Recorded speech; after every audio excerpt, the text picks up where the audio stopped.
12-0 or 0-12? We're going to talk about the best and the worst case scenarios for Florida State in 2025.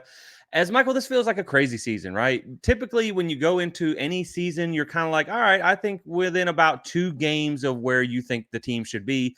This year could be anywhere on the map. And that's what's so confusing about this team. Are we going to be that kind of 13-0 team that we saw 2 years ago? Are we going to be 2-10 that we saw last year? Where is Florida State going to land? So, man, this is going to be a interesting show. A little bit of maybe some cold water and a little bit of blind optimism. So excited to get into this one. But before we do that, welcome back, Michael. I hope you enjoyed your cruise. Left me here at the So port. sorry. Not fair, but that's okay. But man, how are you? And excited for this one. Oh man, thanks for having me, Jesse. I'm so good. Yeah, the cruise was it was something else. Definitely, you know what? We made it back and we're here. And I was just thinking in your intro, dude. I've been following Florida State for all my whole life that I can remember. So the earliest memory is like 94 season.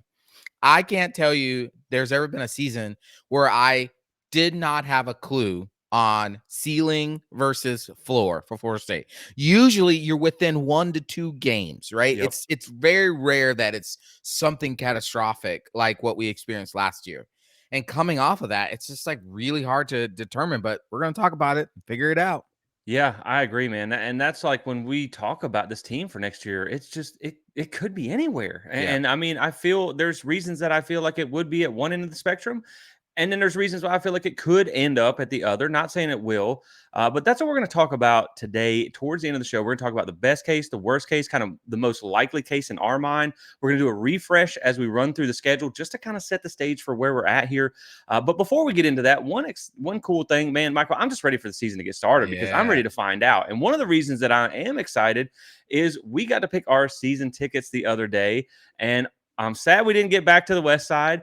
But me and Michael did manage to get our season tickets right next to each other, which we were trying to hope and plan on that. And things just kind of the stars aligned to work that way. So that makes me even more excited for next season. And that also means if we do a ticket giveaway, you're going to get to watch a game with Michael himself. So that should be fun for you guys too there.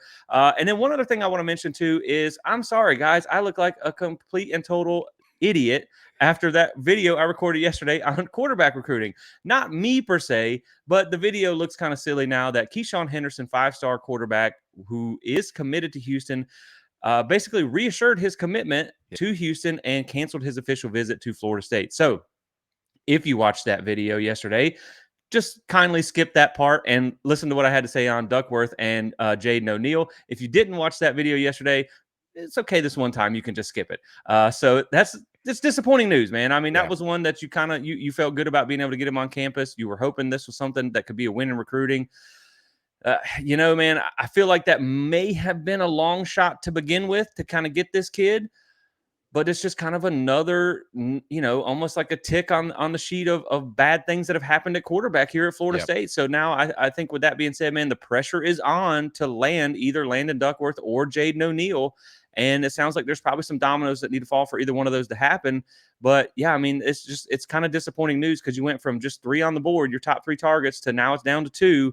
And, one of them is favored to go to 2 different schools and not yours. And one of them is currently committed to another school. So, Right. just another woe at quarterback, but hopefully they have a backup plan and hopefully they can land one of those 2 guys, man. But yeah, kind of looked a little silly on that video yesterday. Yeah, listen, you weren't silly. You shouldn't even have to apologize for that. It's just a draw of recruiting, high school recruiting right now. You know that the Houston kid Henderson, right? Am I saying his Yeah. name right? Yeah, Henderson. He was committed to Houston. Houston's his hometown.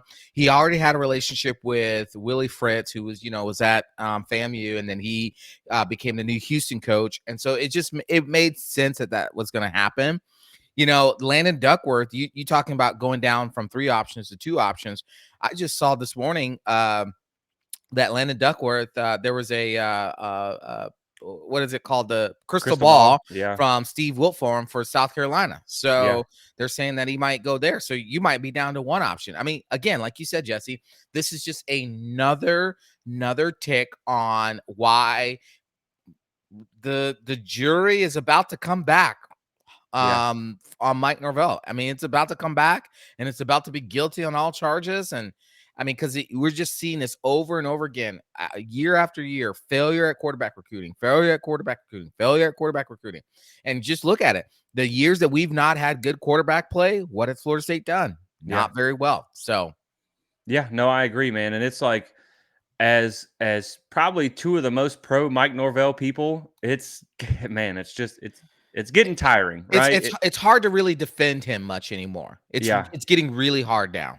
yeah, and I mean, you knew it was always going to be a little bit of a tough sell in Gus Right. Malzahn's system, right? I Right. mean, that was there as well. But just to kind of get that, and I don't blame him for trying to get the kid on campus. No, I don't, exactly. and it obviously wasn't my fault that he reaffirmed his commitment.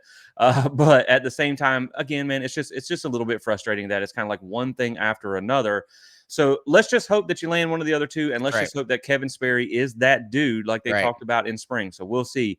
But the last thing I want to just introduce here before we get into the heart of this episode is something that me and Michael debated on last time we talked, and it's something that I had said that would be new for the channel that I had always been on the fence about. And then lo and behold, I guess it was written in the stars. You couldn't have made this any more perfect.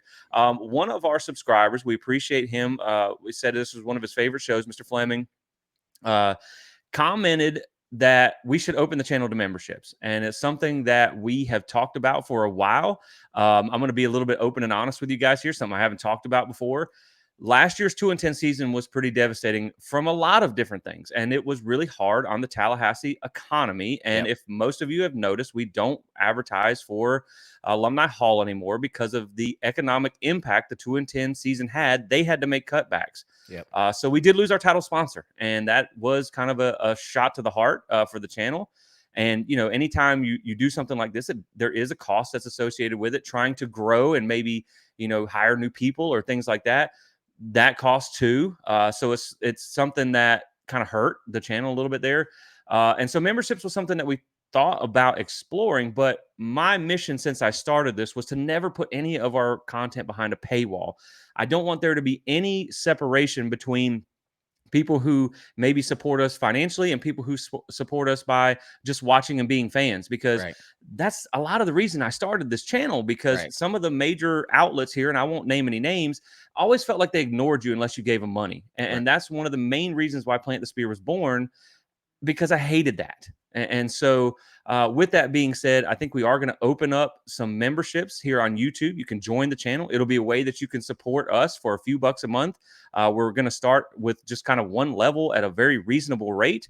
If you're interested and you can afford it, by all means, we'd love to have you on board. Yep. If you can't, don't worry, you're not going to miss anything. There will be Right. some perks and benefits for the people who do join, maybe some like special giveaways when we do some ticket giveaways and things like that.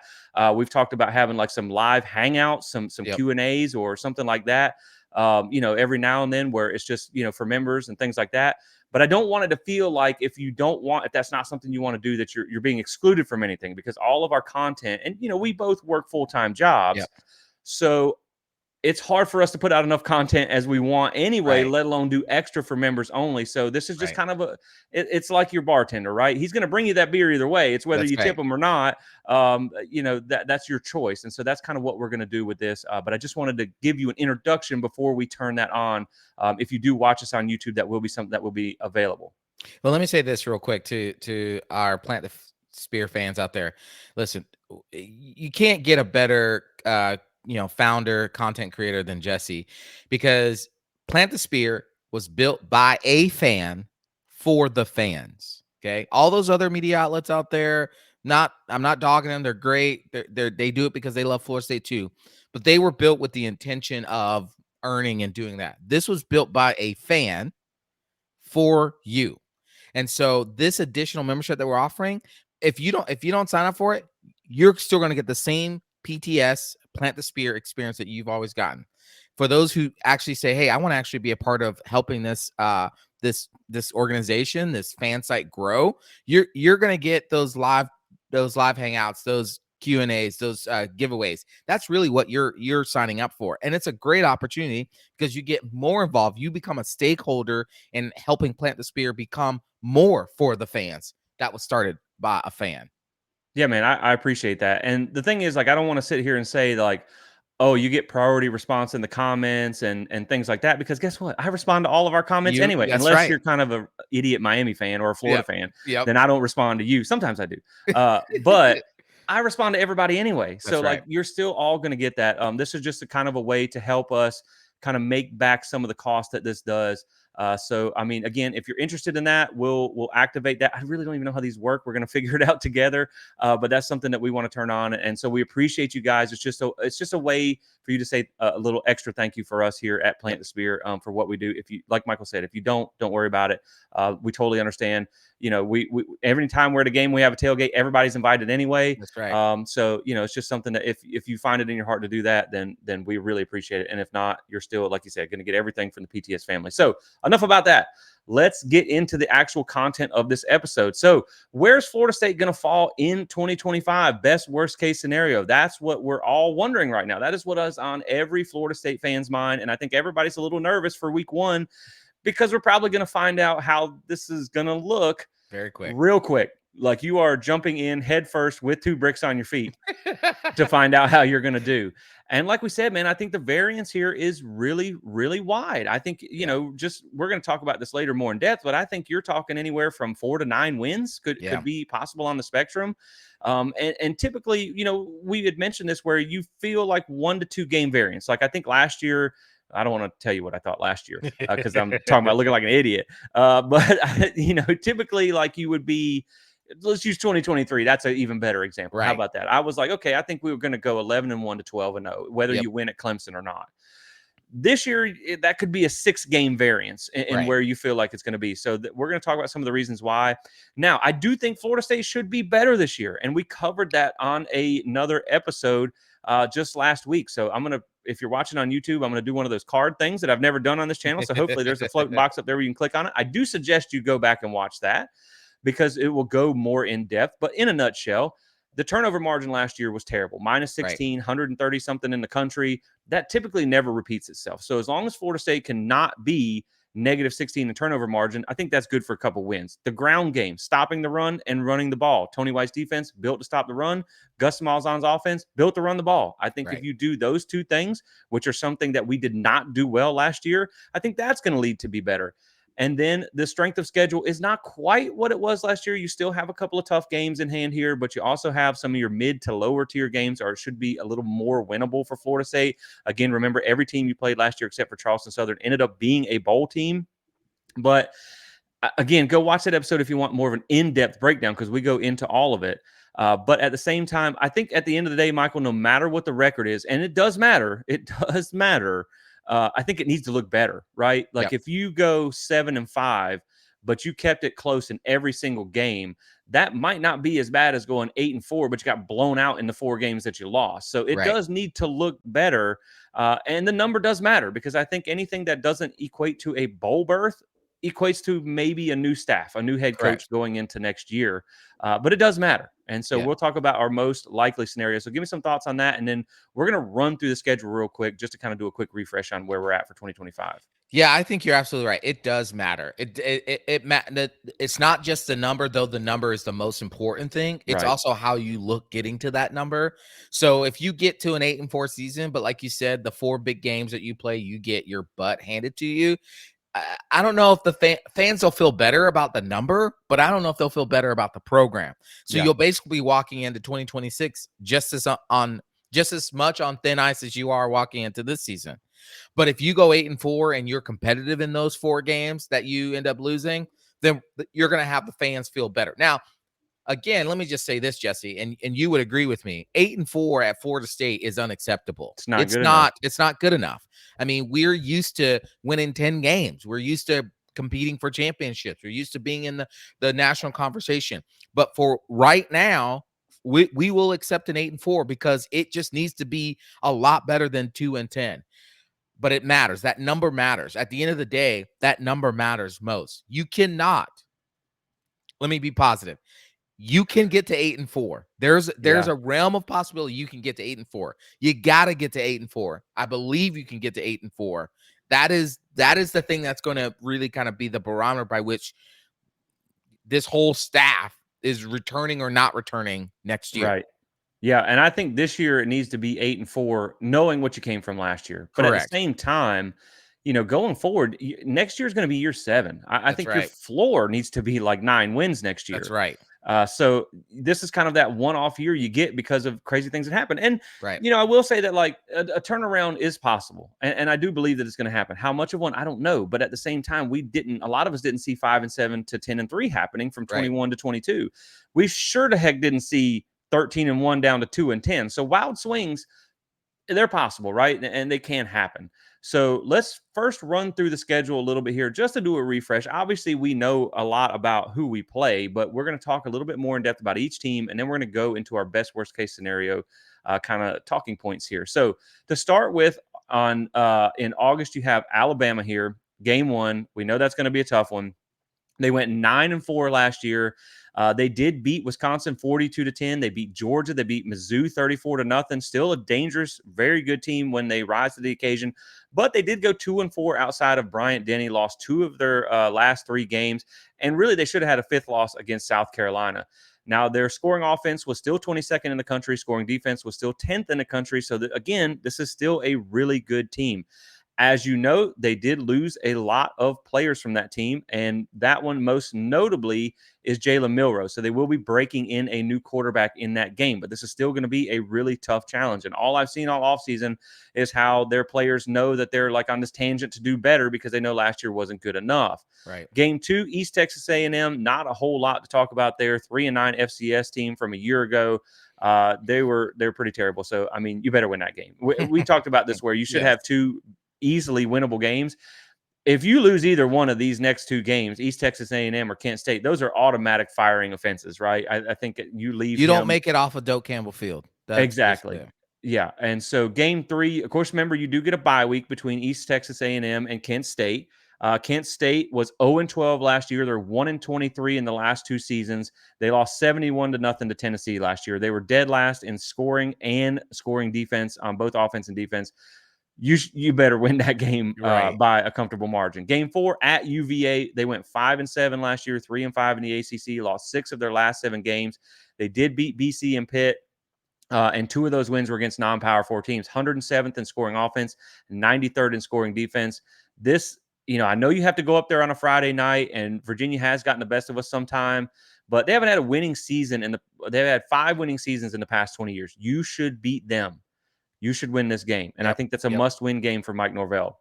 Game 5, Miami, 10-3 last year. Obviously, we know they blew out Florida, but then they lost to Georgia Tech, Syracuse, and Iowa State in the bowl game. They should have lost to Virginia Tech, and they should have lost to Cal, and maybe even Louisville. That team got saved by the refs, some incredible luck, and Cam Ward just being that daggone good. But Cam Ward is not there anymore. So that first-ranked scoring offense will be something to see whether they can hold up or not, because I believe they lost something like 83 I have it right here, 83.9% of their total receiving yards and 80% of their touchdowns. They lost a Jeez. quarterback. They lost a 1,000-yard rusher. Defense wasn't great last year at 68. So again, and they're going to be coming off of UF. So Right. they're going to be coming off a bye off of UF, and they have Notre Dame early in the season too. So we're going to know a lot about Miami before that game gets here. Game 6, you get Pitt 7-6 last year, started hot 7-0, then lost the last 6 games, including the bowl game to Toledo. This is a team I just don't know where Pitt's at. They're kind of like Right. us this year, man. I just don't know. 30th ranked scoring offense, 91st scoring defense. Man, it's just going to be. That's the one I don't know. I'm glad you get them at home though, because Pitt can be kind of a tough one. They almost beat Clemson last year too. Game 7, you got to go out to Stanford, late kick. 3-9 last year. Somehow they beat Syracuse and Louisville. So Hmm. I don't want to act like this game is just a penciled in win. When you Right. go to the West Coast and have that late game, it can be kind of tricky. That's what happened with Cal and Miami last year. Miami almost got upset by Cal, but they did get blown out 5 times last year. Scoring offense was 106, scoring defense was 116th. They lost their quarterback and they have a new head coach. So that's another game you should win. I feel like we shouldn't even be talking about whether you should lose that game at Florida State, but Right. that's just the circumstance that we're in. Game 8, Wake Forest 4-8 last year, 2-6 in ACC play. 2 of their 4 wins were against non-Power 5 teams. Somehow they beat NC State in Raleigh. That makes no sense. Scoring offense, 87. Scoring defense, 84 or 114th. Look, the Sam Hartman days are over. Wake Forest is kind of back to being Wake. They did hire a new coach. Thank goodness. No more slow mesh offense, Michael, which was kind of the one thing that kept them in the picture. They did get Jake Dickert from Washington State, head coach, who wasn't exactly great out there playing basically a Mountain West schedule. And they Right. lost their starting quarterback, an entire offensive line, the entire offensive line. Game 9 at Clemson. This is going to be a tough one. 10-4 last year, Oosh. 8-1 in ACC play, won the conference. They did lose 2 home games last year, which was the first time they've lost multiple home games since 2010. But we've only won there twice in the past 20 years, and it was the 2 best teams that we had in those 20 years. So that's going to be a tough one. Cade Klubnik's back. They got a lot of people returning. They got Penn State's DC, which was an upgrade from what they had. That's going to be a tough one there. Game 10, Virginia Tech inside Doak Campbell Stadium. Virginia Tech doesn't play nearly as good on the road as they do at home. 6-7, 4-4 in the ACC. Could have beat Miami. Did beat Virginia Tech. Georgia Tech. 67th in scoring offense, 39th in scoring defense. So I feel like you should probably do well in that game. Game 11, NC State. 6-7 last year, 3-5 in the ACC. Almost lost to an FCS team last year, was losing to Louisiana Tech in the third quarter, got the brakes beat off of them against Yeesh. Tennessee Yep. and Clemson, lost to Wake Forest at home, lost to East Carolina in a bowl game. Really just kind of like Florida State, man, an untypical season for them, but they still managed to win 6 games and make a bowl game. So you got to go up to Carter Finley, knowing that we've had a hard House of time Horror. winning. Yep, haven't won up there since 2016, 2-5 in the past 7 meetings. They do bring C.J. Bailey back, dual threat quarterback. So that's going to be interesting, but they did lose some pieces there as well. And then, of course, we know the last game of the season is at Florida in the Swamp, 8-5 last year. They ended on a hot streak, beating LSU, Ole Miss, of course, us. They won their bowl game. I think it was against Tulane. 64th in scoring offense, 42nd in scoring defense. Lagway is back, but they did lose some pieces there as well. So that's just a refresh of kind of the schedule and the teams that you're at. Look, Michael, when I read that, I look at like, there's not a ton of teams that are coming off a really great season, right? Right. Even Clemson's playoff run was kind of suspect there. Yeah. They Yep. kind of snuck in at the last minute by the automatic qualifier bid. Bama was nowhere near where it was supposed to be. Miami had their best season in 20 years. They got gutted this Yep. offseason. Now they did a good job of reloading, but we're going Yeah. to see how much that is. So there's a lot of games on here, man. We were talking about this before. I think when you look at East Texas A&M and Kent State, those should be guarantee wins, right? Yep. Again, lose those, that's a fireable offense. I think Virginia, Wake Forest, Stanford, and Virginia Tech, those are should win games, right? Pitt Right. is tough to call, man. I feel like Pitt should be should be one that you would throw into that category, but Pitt can be a tricky team. Yep. And then you got the 4 tough ones, right? And with Florida, Alabama, Clemson, and Miami, and then that NC State game is a true coin flip because you probably have more talent. You're probably as good of a team, but you Right. have to play at a place that you can't win, or you've had a hard time winning. I don't want to say can't win, but now that we've gotten through kind of the schedule refresh, I do want to let's just kind of rip the Band-Aid off first, Okay. right? Let's go with the kind of the lower end of the spectrum here. Okay. We talked about why Florida State should be better in 2024. And again, go back, or 2025, go back and watch that episode. I think the O-line is going to be better. I think they're going to run the ball better. I think they're going to stop the run better. I think they're going to be more discipline, more effort. I think you have a better quarterback this year because he actually will move his legs. Whether he can throw or not, DJU couldn't throw and he couldn't run. So at least now you have someone who can run the ball. Correct. But the thing that worries me the most, Michael, about this team is competitive depth. Like, how good are you once you peel that top layer off? If you were to lose a Darrell Jackson for any period of time, for say a big or a coin flip game, if you were to lose Thomas Castellanos for, if he were to miss some time from being beat up from being a running quarterback, those are the things that I could see where that could get us in some trouble, right? And then the other external factors, I think, is Pitt the 7-0 team or the 0-6 team? They had a young quarterback who was kind of a phenom, and I think when he got hurt, that's when they started looking bad. Is NC State going to have a rebound season? That's something that we don't know as well. Right. How good is Miami going to be? How good is Florida going to be? Because Florida's not some juggernaut, and neither is Miami. So these are games that you could win too. But I think you're one just the biggest asterisk you can put by the season as what's going to determine your outcome is your health. right? If we always joke about this, if you could be like the NCAA football game and turn injuries off, Oh my I gosh. think you would lift your ceiling by at least 3 games. Correct. But if you were to miss any and some of these teams overachieve compared to where you're at, man, I could see a basement of somewhere around 4-8. Like, Yeah. and that's with 2 gimme wins. Yep. So Yep. that's kind of where I fall. I Four want and to eight. say maybe 5-7, but yeah, man. I mean, I just some of the way the schedule shakes out, I don't think is unfriendly to you, but that back half is kind of tough. Yeah, I actually agree with your floor. I think the floor. I mean, listen. Of course, worst case scenario could always be they go 0-12, right? Right, right. But after I was trying to do some research prior to this episode, eh, it is rare for a D1 Power 4 program to go 2-10 and then do the same thing or go worse the next season. It's super rare. Like you Yeah. have to go all the way back into like the 60s and 70s to find anything. And I didn't have enough time to get that deep.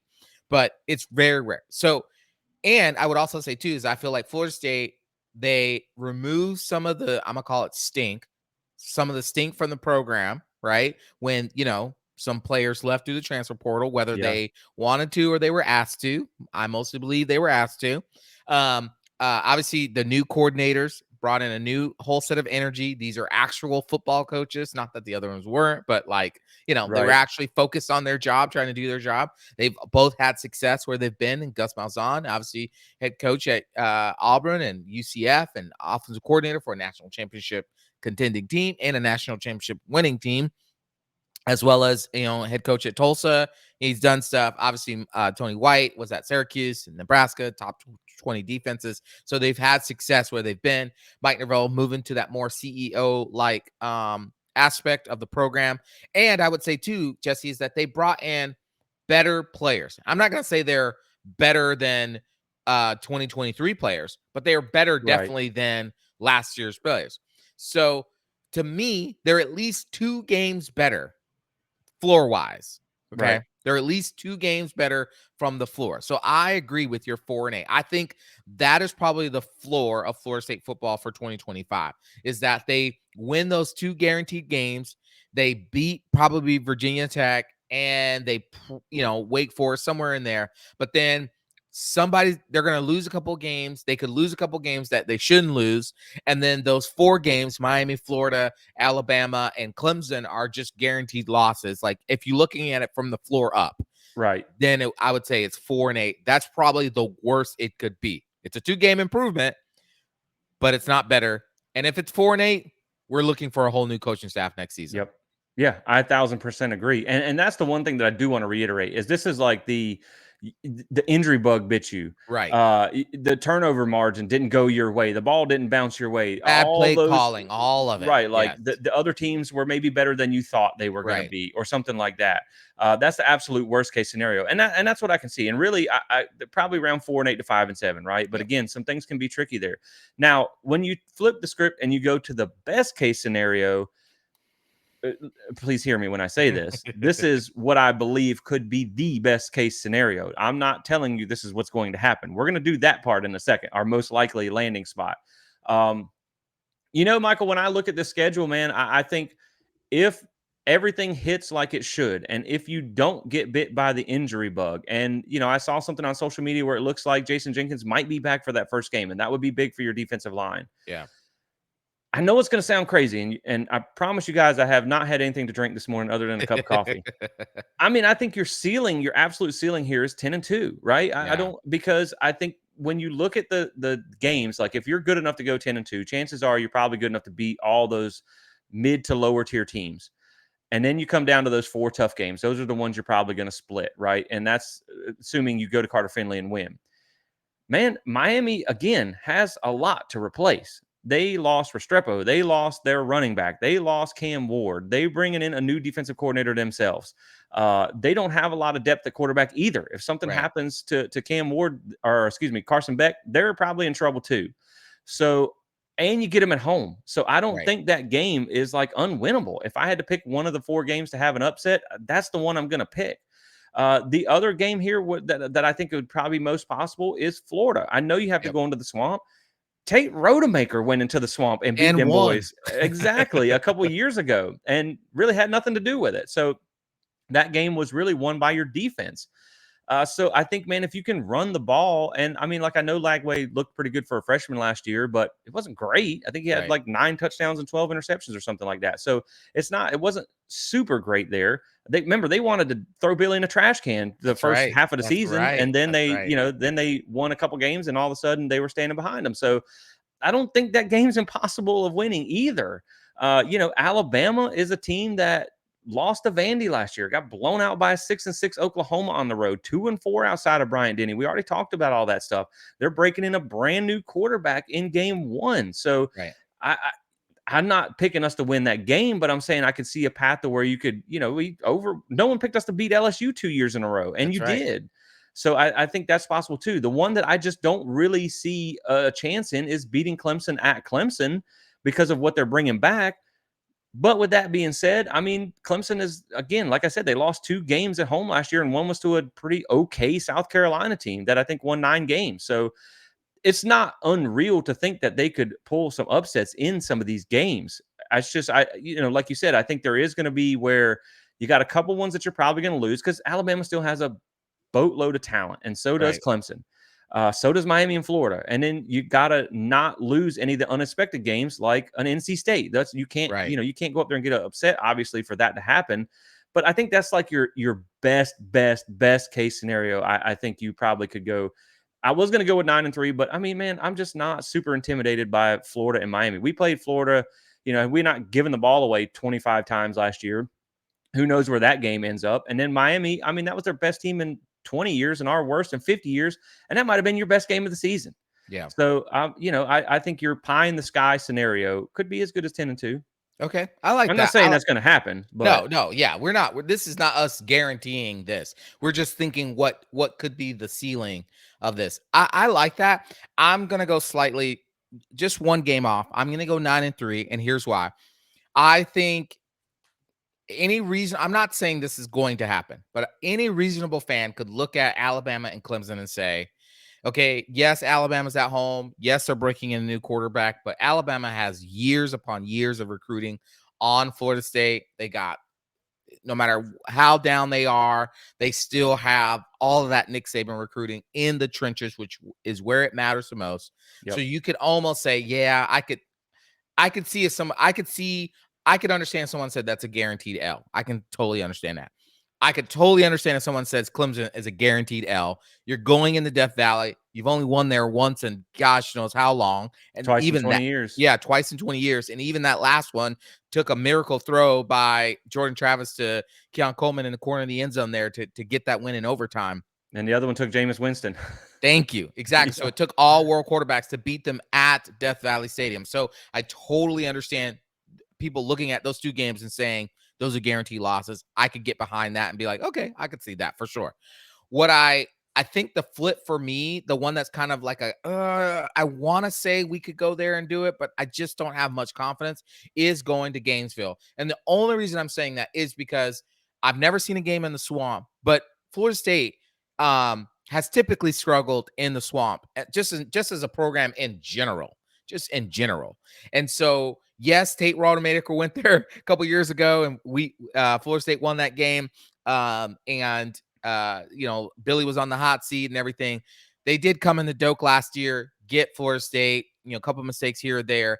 DJ Lagway did look pretty good, but then also, he's losing a lot. He's losing some of those weapons he had last year as well, too. Yeah.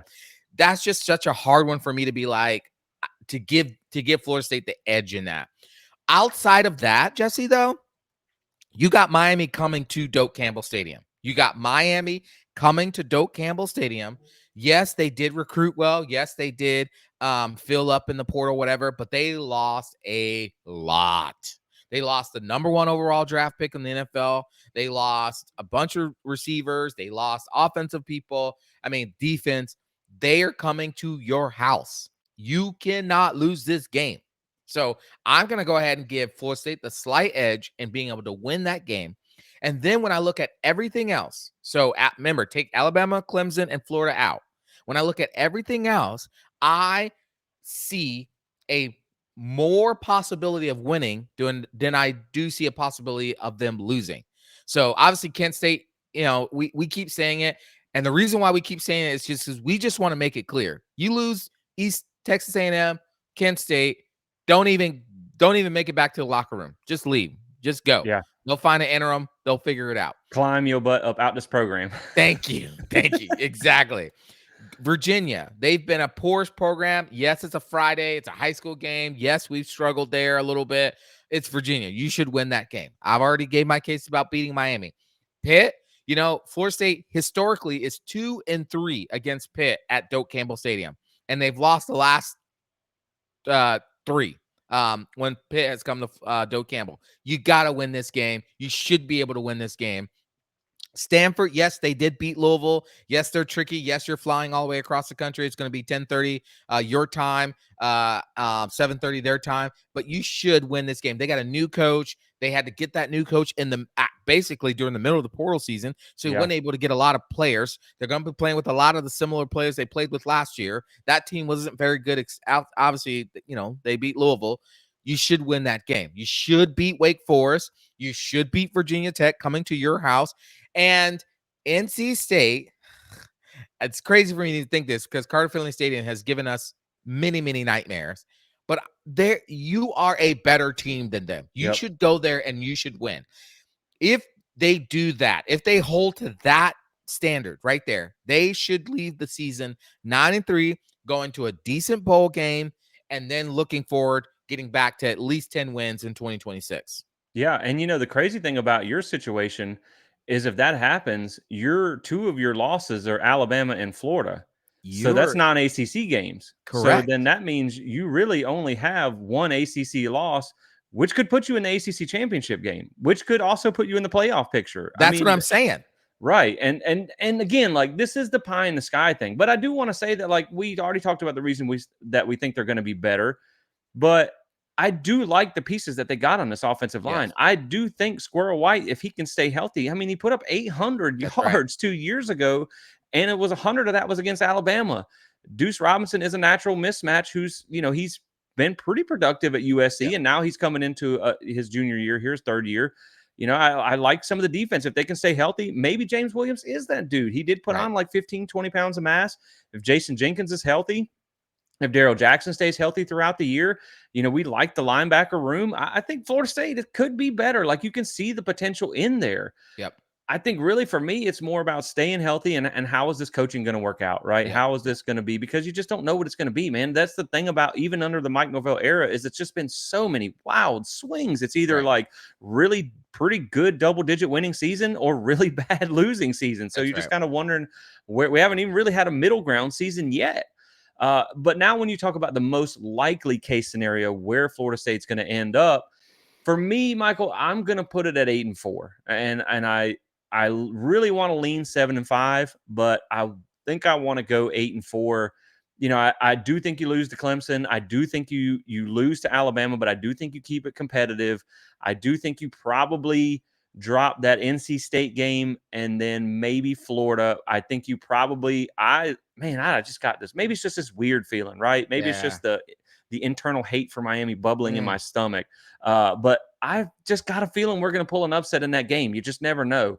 Or maybe even Florida. So I think you're probably going to end up at 8-4. If I had to put my mortgage on it, I'd make it 7-5, if I'm being honest. But I think Florida State most likely ends up somewhere around 8-4. I think they make a bowl. And then, I mean, you could win 9 games through that route, right? You could end up going 9-4 with a bowl win there. So I think that's a heck of a lot better than 2-10. Not where we want to be, but I think that's pretty respectable for where you're coming from in 2024 for the 2025 season. Now, of course, you got to build on that going forward. You got to recruit better. You got to do all the things to ensure that maybe 8-4 is your floor next year. But that's about where I see them ending up. And like I said, I mean, I could see where you got to stay pretty healthy for that. And I could also see 7-5. But man, I feel like they got it in them to pull at least one upset this year. Yeah. I totally agree. And listen, that's a 6-game improvement. That's a Yeah. really good level of improvement there. I've kind of been between, I think they're going to be at least 5 to 6 games better. I've been holding on to the 7-5. And the reason is because that game at Virginia and at NC State, man, I just, you know, Friday night, the ACC loves putting Florida State on a Friday night. It just drives me nuts because we don't win those Friday night games very often, and we got 2 of them this year, Yeah. which drives me nuts. I it's hard for me to pick against Florida State and against Miami. I just think those 4 games, the Big 4, Bama, Miami, Clemson, and Florida, until I see it, it's hard for me to just go in believing we're actually going to win those games Yeah. until I see it. So I've already got those as losses on the season.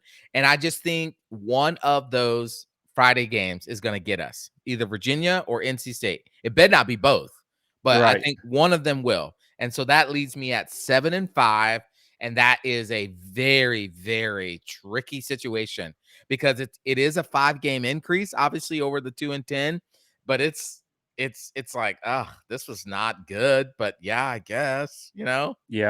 Yeah. I mean, and really when you think of the beginning of the season, right? That it's going to be really monumental those first about 4 games, Yep. right? Because those first 4 games, like if you go into that Miami game, and again, I actually kind of initially I didn't love the way the schedule set up. Like I really wish you could have bumped that East Texas A&M game in Yes. front of the Alabama game. I would have Yes. felt a lot better about that. But knowing that coming off that Alabama game, you got 3 weeks, including the bye week in the middle there, to really hammer out some things and get some things right before that Friday night game at Virginia.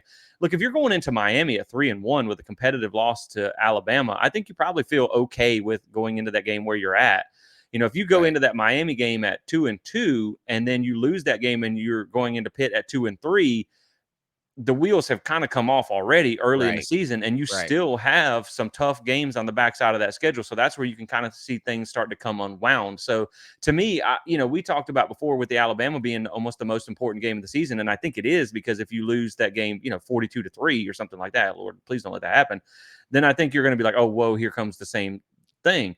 Right. But man, I think one of the biggest ones is that Virginia game. I Yep. think that is one of the most important games of the season because you can't afford to lose that game No. against one of No. the lower level ACC teams on your schedule, That's right. even if it is on the road between Alabama and Miami. You just can't lose that game. Right. And at that point, they're all obviously going to be important. But yeah, I think 8-4 is probably where I'm at with it, between 8-4 and 7-5. But again, I could see it very widely, man. Anywhere from 4 to as really as high as 10 wins if everything just hits, and everything has to hit for them to get that, and they have to stay healthy. But Yeah. it's just a really wild season coming up, Michael. I mean, Yeah. it's like I have no place to call it, and that's the thing. Like my wife was asking me the other day, how confident are you in that Bama game? And you were asking me the same thing. Like, Yep. could you see it happening? And I said, I mean, I feel like they can win that game. Any game can be decided. And no Oh, one yeah. thought Vanderbilt was going to win that Nope. game last year against That's them. right. You can win that game. And Vanderbilt was the best team Vanderbilt's had in a long time, but they still, I think, only went 6-7 or 6 and That's 6 or right. something like that. So, yeah, I think you can win that game. I just feel better about this team this year. I really do. I feel like they can actually turn this thing around. But that 2-10 just kind of like hang like a spider in the corner of the room in his web. Yeah. You know what I mean? Just Yeah. kind of hangs Yeah. out in the back of your mind. Like, man, if the second if we get down by 17 to Alabama or whatever, I'm like, oh, here comes 4-8. You know what I mean? And so it's Right. like that's just the hard thing about this season is I it feels like you can throw a dart on the board and Yeah. it could end up anywhere.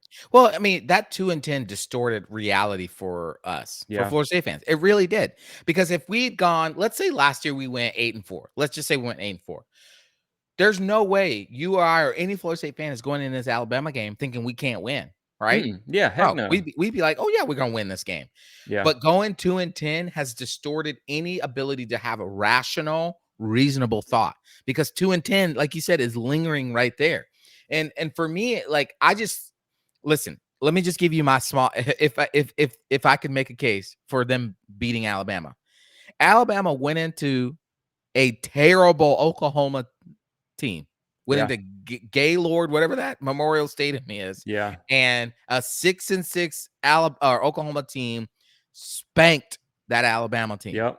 It wasn't even close. It wasn't even a game. Now, that Oklahoma team was better than the 2-10 by record, but I wouldn't say by like total athletes on that team. And Yeah. so if that Oklahoma team could do that to that Alabama team, now yes, like you say, every team has a right to get better. They also have a right to get worse. Right. Florida State, we assume has gotten better based on the talent they brought in. Bama's coming to Florida State, coming to Doak Campbell Stadium. Bama's bringing a new quarterback, Ty Simpson. He's the one that's basically been projected by all the pundits out there to be the starter, right? They still didn't recruit the greatest recruiting class ever. They still are holding on to some of the previous stuff. There's more pressure on Kalen DeBoer to win this game than there is Mike Norvell, because Oh, a they're a thousand 12 percent. point they're a 12-point favorite. So if Florida State can put some game pressure on them, then the tide starts turning, no pun intended.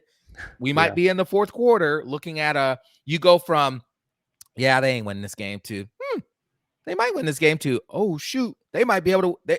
They're going to win this game. That Right. changes that stadium in a heartbeat. Yeah. And you and I both know Doak when it's rocking, it's one of the hardest places to win in. So that's my one little like argument in my head that I'm making to say they could win this game. Yeah, and that's gonna set the tone for the season, and that's why we Right. said in that whole episode that we did that you can find on the channel, why Alabama is the most important game of Mike Right. Norvell's career, because I think this is one where you really have a chance to either bury 2-10, That's right. or set it in the front yard and let everybody look Resurrect at it. it. Right? Exactly, exactly. And so, man, it's going to be an interesting season. If you're watching on YouTube, drop in the comments, Yeah, what is your ceiling, what is your floor, and what is your most likely record? I'm interested to that's right. hear it from you guys as well. And I think, again, one of the things that tears at my mind is, like I always talk about, I get a wide range of opinions as run and plant the spear. And some people definitely think we're going to go 4-8. Yep. Some people definitely think we can go 10-2. But I think most of us do fall in that 7-5 to 8-4 Yeah, range. And again, that's not where we want to be, but it's better than last year. And I think it can be that little mini step up to getting back to where you want to be. But it's a prove it year for Mike Norvell. It's a that's prove it right. year for this staff. And you got to come in there and do it, man. So I'm really just excited to see it play out. I'm a little nervous to see it play out because, back to the one example before we get out of here is, remember that Clemson ended up getting blown out by Georgia last year That's and right. still went on to win the conference and make the playoffs. So what happens in that Alabama game does not necessarily define your entire season. Things can still happen, but you got to be able to rebound and you got to be able to go win the games that you should, which That's right. for the most part, other than last year, they've been good at doing that. So, man, we'll see. I mean, hopefully they got like some season opening LSU magic in there or something like that. I don't know if maybe that's just because Brian Kelly can't win a season opener to save his life or something. So, man, I'm just ready, right? Yep. I'm nervously excited for the season, but I'm ready for it to get started. So that's going to be it for today, guys. That is the show. We appreciate you watching us. Like I said, go back and check out that 4 reasons why, data-driven reasons why we think Florida State's going to be better in 2025. I think you guys will enjoy that one as well. One thing that I was going to mention, for those of you that listen on podcast only, I don't want you to feel like we're not catering to you as well, just because we talk about the YouTube audience a lot. I think I may even look at opening up like a Patreon account or something like that if you are a podcast only listener and you would like to support us as well. So that may be something to be on the lookout. I have to figure all that stuff out. But we'll be doing that in the next coming days. So again, we appreciate you guys. If you happen to join before the next episode, we really appreciate you guys. Again, this is the family here, and we do it for you guys. So just excited for that new opportunity. And if not, then hey, we appreciate you watching. We appreciate all the interaction. And again, guys, can't wait for the next one. Super Yes, sir. Regionals this weekend. If you haven't seen it, we have a preview for that. It should be coming up soon. Best of luck to Lincoln, the guys all the way out there in Corvallis, Oregon. Yes. Trip to Omaha on the line. Excited for that as well. So thanks, guys, for watching. We'll catch you on the next one. And as always, go Go Noles. Knowles.